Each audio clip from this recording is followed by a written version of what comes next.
اپنی سیاست کے لیے پریشان کیا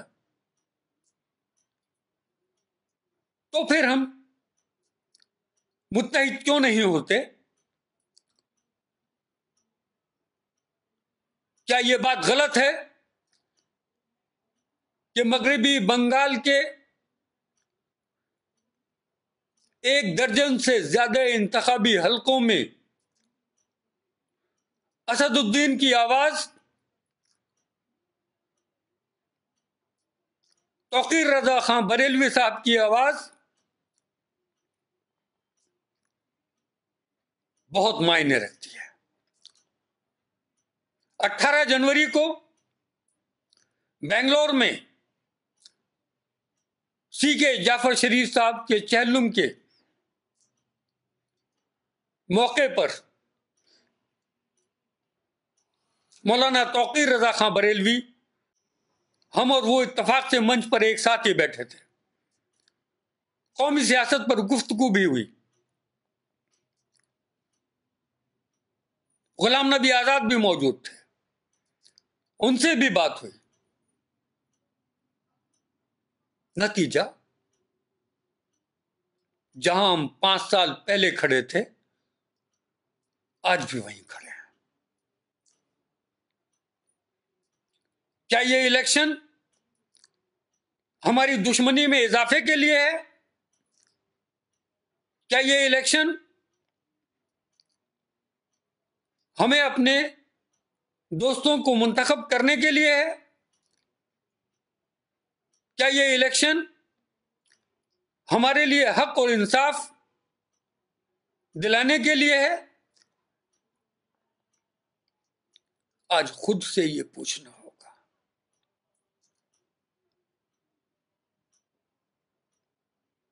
میں بند کمرے میں ہوں، ایسا نہیں باہر نہیں نکل سکتا. ابھی حوالہ دیا میں نے کلکتہ کا، بنگلور کا، دیگر شہروں میں بھی گیا ہوں، گفتگو کی ہے. لاکھوں کے مجمع میں بھی، منتخب لوگوں کے جلسے میں بھی. 19 تاریخ کی رات کو کلکتہ کے 5 اسٹار ہوٹل میں ڈنر کا انتظام ایک کانفرنس میں اخبار عوامی نیوز کے اشتراک سے تھا، جس کے لیے میں لکھتا ہوں، جس کے گروپ ایڈیٹر کے طور پر میرا نام شامل ہے. لیکن آپ جانتے ہیں، آپ نے میری صحافت کا دور دیکھا ہے، کبھی لکھتا ہوں جب برداشت نہیں ہوتا، زیادہ تر چپ رہتا ہوں، بولنا گوارا نہیں. کسی کو بھی، ان کو بھی بولنا گوارا نہیں جن کے خلاف لکھتا اور بولتا رہا ہوں. ان کو بھی میرا بولنا اور لکھنا گوارا نہیں جن کے حق میں میں گفتگو کرتا رہا ہوں. اس لیے کہ مجھ سے زیادہ وہ سب سچ سے خوفزدہ ہیں.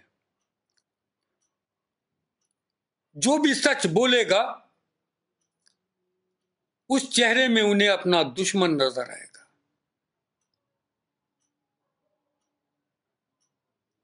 اس لیے ہمیں انہیں بھی پہچاننا ہوگا.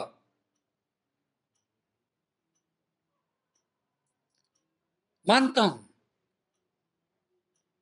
انہی میں سے کسی کا انتخاب کرنا ہوگا. کیوں ہمت نہیں ہے آپ میں؟ وشناتھ پرتاپ سنگھ صرف 3 لوگوں کے ساتھ، عارف محمد خان، ارون نہرو، وشناتھ پرتاپ سنگھ یہ 3 لوگ کانگریس سے باہر نکلے، جن مورچہ کے نام سے پارٹی بنائی۔ ستپال ملک جو آج جموں کشمیر کے گورنر ہیں، اور رام دھن دلت بعد میں ان کے ساتھ شامل ہوئے۔ اروند کیجریوال نے رام لیلا میدان میں انا ہزارے کا شو آرگنائز کیا۔ چہرہ وہ تھے، ایک سیاستداں کے طور پر وہ خود کو سامنے لائے۔ پہلی کوشش میں وزیر اعلیٰ بن گئے دلی کے، اور آج بھی ہیں۔ کیوں نہیں مسلمانوں میں سے کوئی ایسا چہرہ آپ کے ساتھ کھڑا نظر آتا، یا آپ اس چہرے کے ساتھ کھڑے نظر نہیں آتے جس کے اندر ایسی صلاحیتیں ہیں؟ اگر مایاوتی اور اکھلیش یادو اپنی برسوں پرانی خاندانی دشمنی کو بھلا کر ایک پلیٹ فارم پر کھڑے ہو سکتے ہیں، تو اسد الدین اویسی، ایوب انصاری یا دیگر مسلم سیاستداں ایک ساتھ کھڑے کیوں نہیں ہو سکتے؟ آپ چاہیں تو میرا نام بھی شامل کر لیں، حالانکہ میں سیاست میں نہیں ہوں۔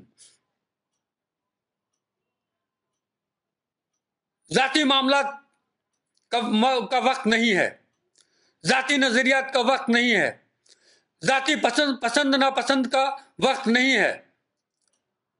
میں سیاست میں نہیں ہوں، اسد الدین اویسی سیاست میں ہیں،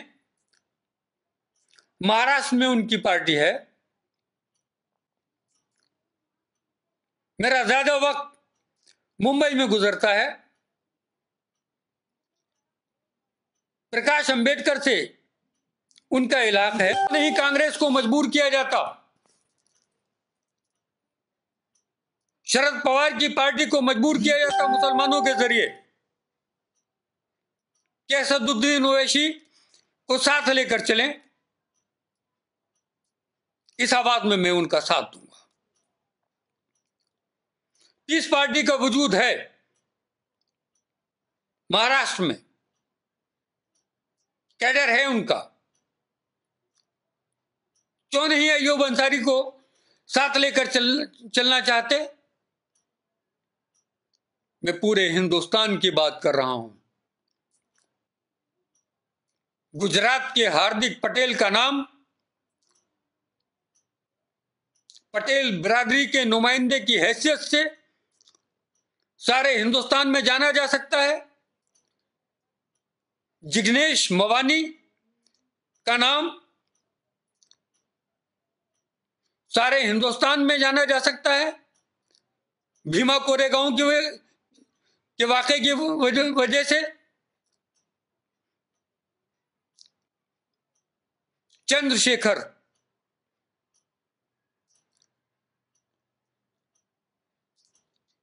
سہارنپور سے بھیم آرمی کی مقبولیت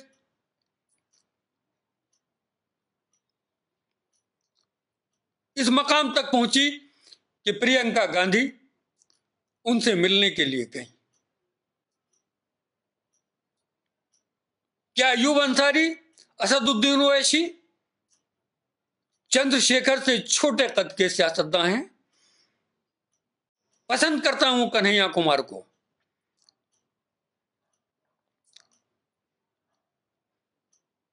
حامی بھی ہوں، لیکن کیا وجہ ہے کہ ایک ایک واقعے پر، ایک ایک معاملے میں ایک چہرہ ہمارے سامنے آئے، پورا ہندوستان اسے سر آنکھوں پر بٹھانے کے لیے تیار ہو جاتا ہے، لیکن برسا برس قوم کی آواز بننے والے، حق و انصاف کی آواز بننے والے، جمہوریت کے تحفظ کی بات کرنے والے، آئین کے تحفظ کی بات کرنے والے، الیکشن کے وقت نظر انداز کر دیے جاتے ہیں۔ یہ سیاسی سازش نہیں ہے تو کیا ہے؟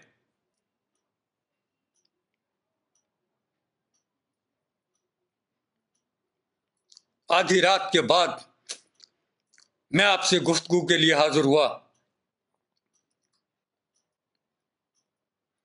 ایک جملہ آپ کے سامنے رکھتا ہوں۔ ایک انگریز صحافی ہندوستان کے قداور سیاستدانوں سے ملنا چاہتے تھے۔ پنڈت جواہر لال نہرو سے ملنے پہنچے۔ رات کا وقت تھا، ان کے آرام کا وقت تھا، ملاقات نہیں ہو سکی۔ پھر مولانا ابوالکلام آزاد سے ملنے کے لیے پہنچے، ملاقات نہیں ہوئی۔ بھیم راؤ امبیڈکر سے ملنے کے لیے گئے، ملاقات ہو گئی۔ انہوں نے کہا کیا وجہ ہے آدھی رات کے بعد جبکہ دیگر سیاستداں آرام فرما رہے ہیں، سو رہے ہیں، آپ جاگ رہے ہیں؟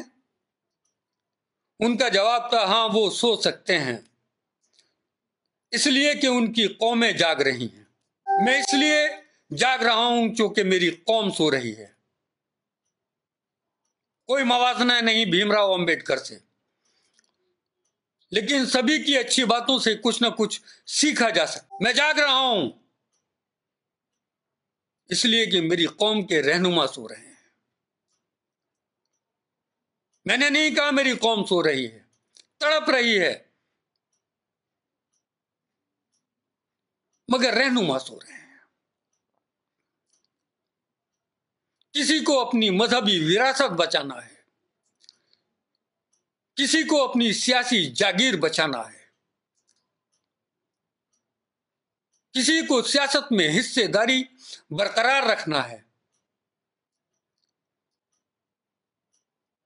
مگر جن کے نام پر، جن کی طاقت پر آپ اپنی یہ جاگیریں بچانا چاہتے ہیں، انہیں مٹی میں ملا دینا چاہتے ہیں، ذرہ برابر بھی اس بات کا خیال نہیں کہ ہماری آنے والی نسلوں کا کیا ہوگا۔ ایک رکبر اور ایک نجیب کی بات نہیں، ایک اخلاق کی بات نہیں، چند ناموں کا سوال نہیں۔ کیا آپ ہر نوجوان چہرے کو اسی طرح قدموں سے روندے تلے دیکھنا چاہتے ہیں؟ نہیں، جذباتی بات نہیں کر رہا۔ آج حق اور انصاف کی بات کرنے کو بھی جذباتیت قرار دے دیا جاتا ہے۔ بند کر دیجئے تمام عدالتیں، انصاف کی دہائی کی بات مت کیجئے، عدالتوں میں قتل کا مقدمہ مت چلائیے۔ جذبات کا خون ہوتا ہے، عدالتیں فیصلہ دیتی ہیں اور ہم انہی معاملات کو ہندوستان کی سب سے بڑی جمہوری عدالت میں لے کر جائیں تو باتوں کو جذباتی قرار دے دیا جائے۔ صحافی ہوں، 50 سال پہلے کا ہندوستان دیکھا ہے اور 50 سال کے بعد کا ہندوستان بھی دیکھ رہا ہوں۔ بس ایک صحافی کی نظر یہی ہے کہ وہ ماضی پر بھی ہوتی ہے اور مستقبل پر بھی ہوتی ہے۔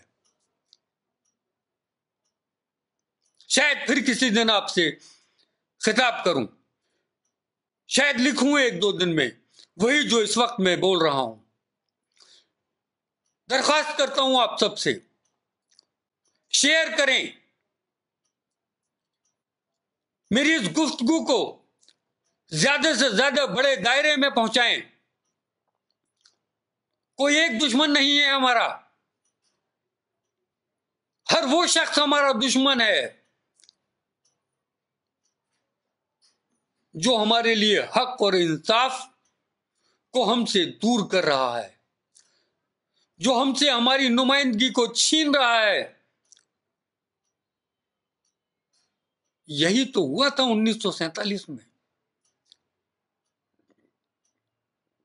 کہ مسلمانوں کی قیادت کو ختم کر دو اس طرح کہ آنے والی صدیوں میں بھی ان کا کوئی قائد، ان کا کوئی رہبر پیدا نہ ہو، اور جب بھی کوئی رہبر پیدا ہوا اس کے ساتھ وہی سلوک ہوا جو 70 سال پہلے ہوا تھا۔ بدلنا ہوگا اس روش کو۔ میں درخواست کروں گا ان تمام مسلم سیاستدانوں کا سے جن کا میں نے نام لیا، خدا کے واسطے کچھ وقت کے لیے متحد ہو جائیے۔ پارٹی نہیں ہے جس ریاست میں، کوئی پرواہ نہیں، آزاد امیدوار کا انتخاب کیجیے، اپنا سمبل دیجیے، اس کی حمایت میں تقریر کیجیے،